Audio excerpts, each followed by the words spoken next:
What's happening, guys? Welcome into another boxing breakdown and prediction show for this weekend's Saturday night main event card over in Carson, California, between John Riel Casimero and former pound for pound number one Guillermo Rigondeaux, live on Showtime. So let's get into it now. Casimero is the WBO bantamweight champion heading into this fight. For those of you who are interested, as I said in the previous video, I'm going to try and avoid talking about these bauble titles as much as I can. But this is still a top fight.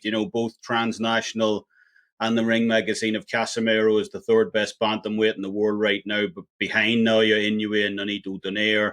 The fight that was actually meant to take place between the two Filipino champions. But, Rigondeaux came back into the mix after terms weren't agreed with Donaire. He was the original opponent, though, so, it starts to get a bit complicated. And Rigondeaux's rated number 5 on transnationals ratings and number 7 on the rings, which, is absolutely fair enough. Casimero comes into this one as the heavy -210 favourite, with Rigondeaux coming back at a +175. And, the reason I chose to talk about this fight in what is a stacked weekend for boxing is just the sheer number of ways this fight could go down. Usually when I'm breaking down fights, I try and eliminate ways in which I think an opponent can't win, looking for those edges in value. But, this fight is really, really wide open for me in terms of method of victory, pretty much for either guy here. No doubt Guillermo Rigondeaux is the silkier of the two fighters, absolutely standout amateur career, multiple world titles, won 2 Olympic golds. And, when he was at his absolute peak back in 2013, 2014,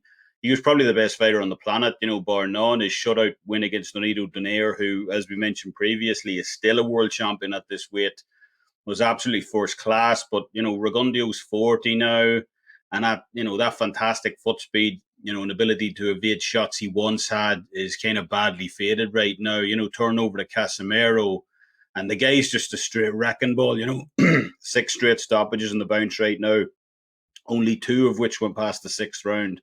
Casimero's a guy who hits with vicious intent with either hand, especially that short right hand he uses in close on opponents. That's a devastating punch, and he used it to absolutely destroy a very highly rated Zolani Tete 2 years ago. And Rigondeaux is going to have to be very careful. He's going to have to be at his absolute best here defensively, and not allow Casimero to crash that pocket and rifle off those short, sharp hooks on the inside. The really interesting thing here for me is that Rigondeaux can bang himself. That's what makes it such a great fight. He's got that huge left hook, that he employs, and with the decline in foot speed that he's exhibited in recent years, that's almost come more into play. 2 of his 3 most recent wins have ended via that left hook. So, Rigondeaux can definitely pop himself. He has the ability to lay some hurt in Casimero here, and also potentially close the show on his end of the well as well. Overall, what makes this fight so fascinating,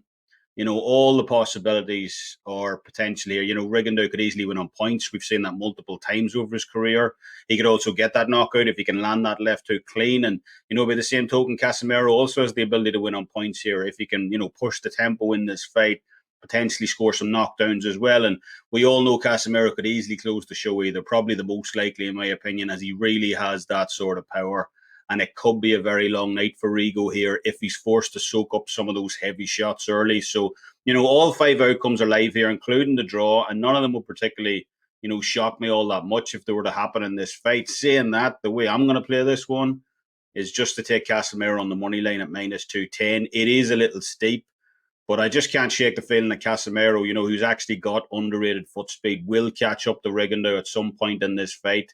And it'll descend into an absolute firefight. If that happens, it no doubt suits the Filipino fighter more here. That's what he'd love to see happen in this fight if you give an option. And if Rigondeaux starts getting into a war of attrition style brawl in this one, pretty much like he did against Julio Ceja 2 years ago, I just can't see him living with those power shots Casimero throws here. Rigondeaux might well survive, see out the fight, which is why I haven't gone for the straight KO prop instead.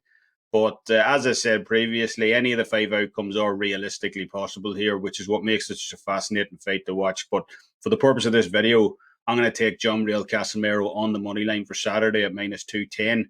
I have a boxing 4-pack up for this weekend's other fights, including the 2 DAZN cards in London and Texas, with Joshua Buatsi and Virgil Ortiz headline, in the ESPN Plus card as well, live from Oklahoma, and the fight above. So heading over to WagerTalk for that. That'll wrap things up for this week. As always, leave us your thoughts in the comment section below.